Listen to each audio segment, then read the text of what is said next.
So we have bulwark. Bulwark is... It seems alright. Seems alright. It is an extra 500 damage, so compare this to Deadhead and Merciless. This is about roughly like 140 extra damage over them.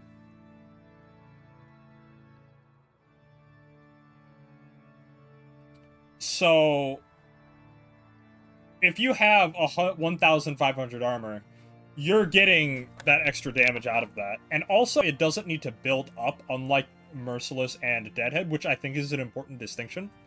Because I think that that's one of the things that makes Merciless and Deadhead a little bit less good, is that you do have to, like, maintain them a lot more.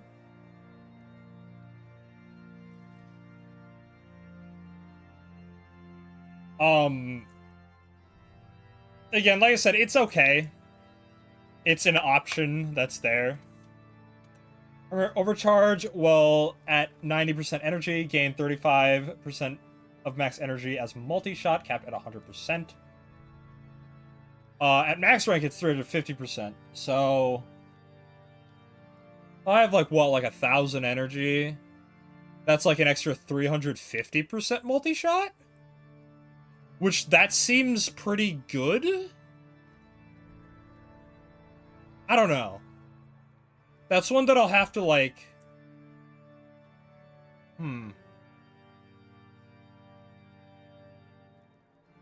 I don't know about that one.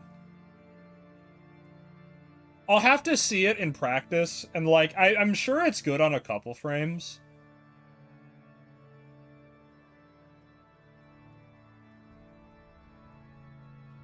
You know what? I actually bet this might be really good on Jade and Mesa, actually, now that I think about it. Oh, no, wait, never. This is a primary arcane. I was thinking this is a Warframe arcane for some reason. Disregard what I just said. Maybe Sight, though. Sight might like this. Oh, it depends. We'll see. Expertise. This is an interesting one. This, I think, lets Hildryn dramatically change her build to be power strength oriented. And that just makes her damage so much better than what it would be otherwise. Because, like, if you have... Because if you look at, like, a lot of the shields, right? Like... let's go look at Hildryn real quick.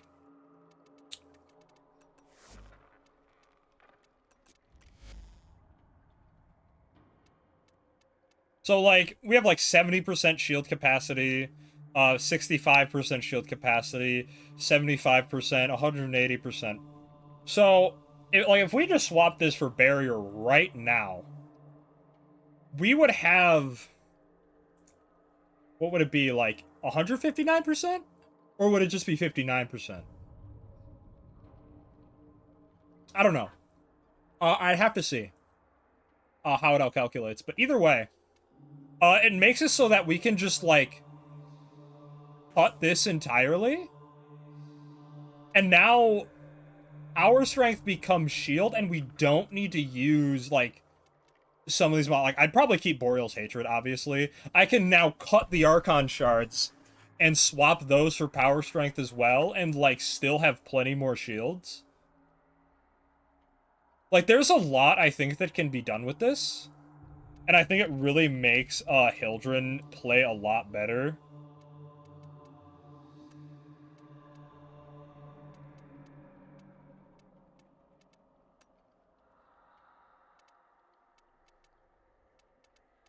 But like I said, I think that this is mostly applicant to Hildryn, generally speaking.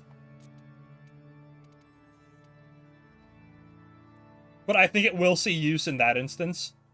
We'll save the best for last. Melee Careen, this is garbage. I don't know why you would use this. This is not doing anything. Because, like, the amount of status that you would need to make this viable just does not seem like it would be good. Maybe I'm wrong. Like, then again, I will say that I think that this might actually have more application as a... Actually... This does have application as, like, a, not a stat stick, but if you're not using your melee, just being able to freeze every enemy within a 5-meter radius on a roll sounds really, really good.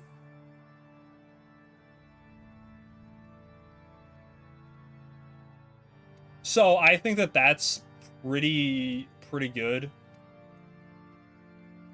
I'm about this one in that context, but I think that as an actual damage bonus, it's not great.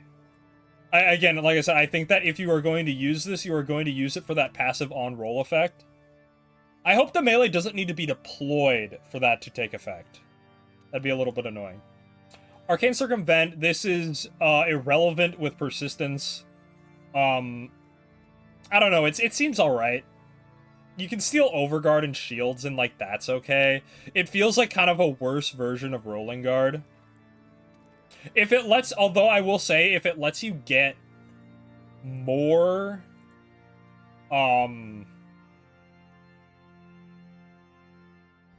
more than 15k Overguard and, like, doesn't have a crazy cap, I think that that might give it some viability. And I might look at it in that context. This one's interesting. This is gonna be another, like, good secondary arcane. I think that the use case for this will be on, Kuva Nukor. Actually, no, not Kuva Nukor.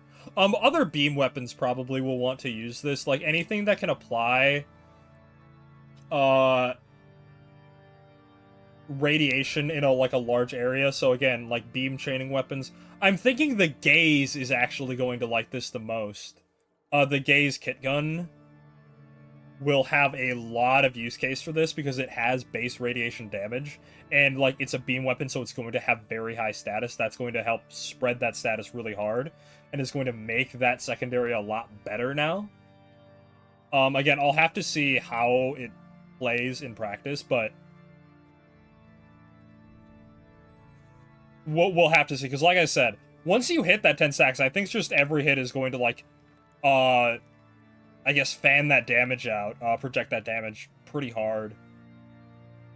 So I'm looking forward to it. Again, especially if it chains, that's going to, like, effectively make, like, you have the beam chain range, the chained enemy, and then from that chained enemy is going to be like a 7.5 meter projection. So, like, you're going to have a lot of projection damage, like, projected damage with this.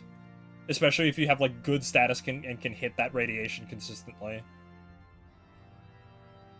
I really wish this was a primary arcane, though. Arcane Concentration. This has very interesting application.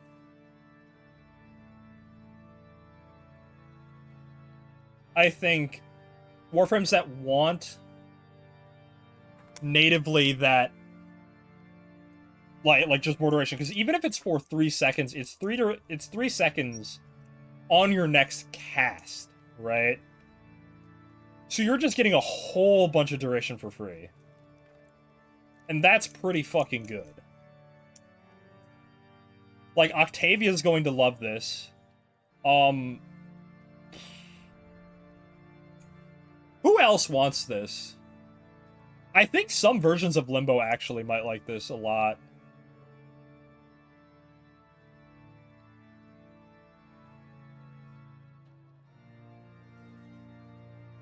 Who else wants high duration? Because again, just getting a free 60% duration is really, really strong. Like, especially on a lot of caster frames. Like there's a lot of instances where I can see this being useful.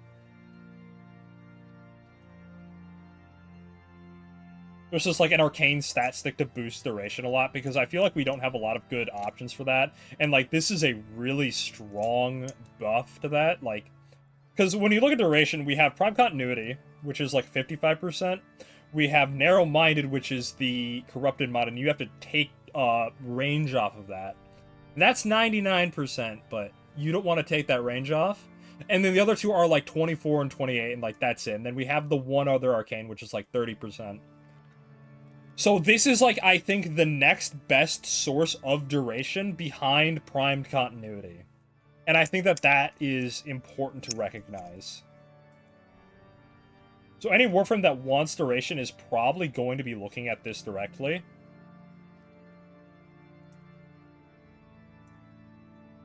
I don't think who else like really wants a lot of duration.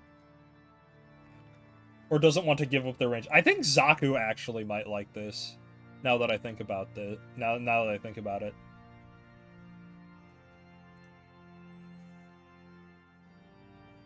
Who else wants this? I don't know. We'll see. Debilitate. This is the one that I'm looking at the most. If an enemy has 10 stacks of a combined status effect, so that means viral, radiation, corrosive, etc. It has a 100% chance to inflict one of the base statuses. So if it's viral, for example, it will inflict either toxin or cold. Just for free. And I think that this has a lot of interesting application on weapons that can hit like 10 stacks consistently or have, you know, multiplicative condition overload. This is going to be a massive boon for those. So I'm going to be interested to see how that plays out.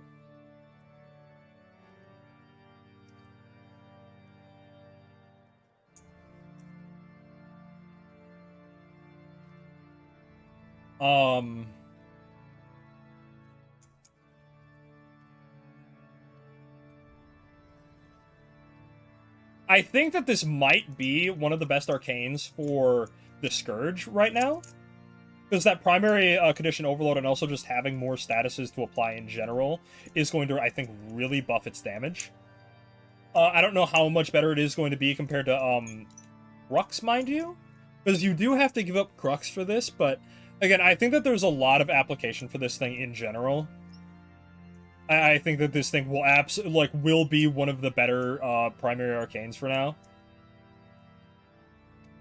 I really wish Irradiate was a primary arcane. Again, another good secondary arcane, as if they don't have enough, like, competition already. And then we finally get to Persistence, the golden child of this batch, the "this is going to change the game" button. I am very interested in this.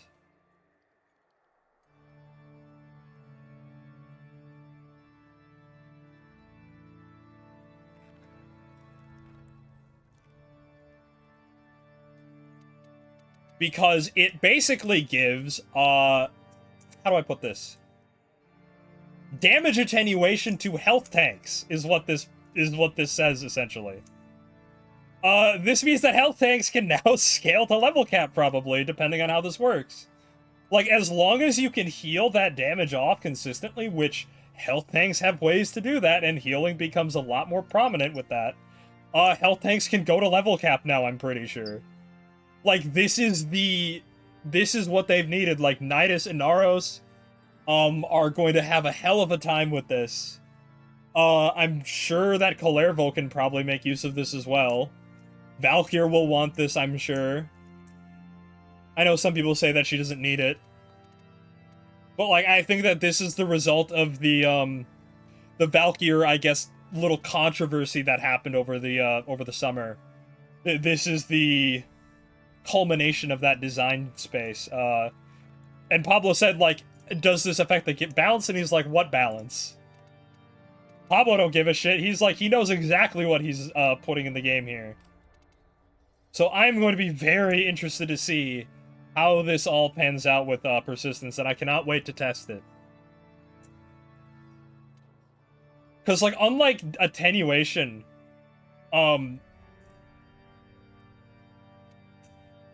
it doesn't need to build up like Attenuation, but, like, just the fact that it's like, oh, I can only take 500 damage within a second, like, that's kind of fucking insane. Genuinely, that is insane. Like, if I am a Naros, I cannot die for 20 seconds if I have 10,000 health. Like, think about that, right? I cannot die for 20 seconds from full health. This is not even factoring in, like, arcane grace as well. So if you can just manage that health and heal it off, you're good to go. Like, it's gonna make the Omakuji charms much stronger, I think, for health tanks going forward. Like, there's a lot about this that changes the game. And I am really excited to see what it does.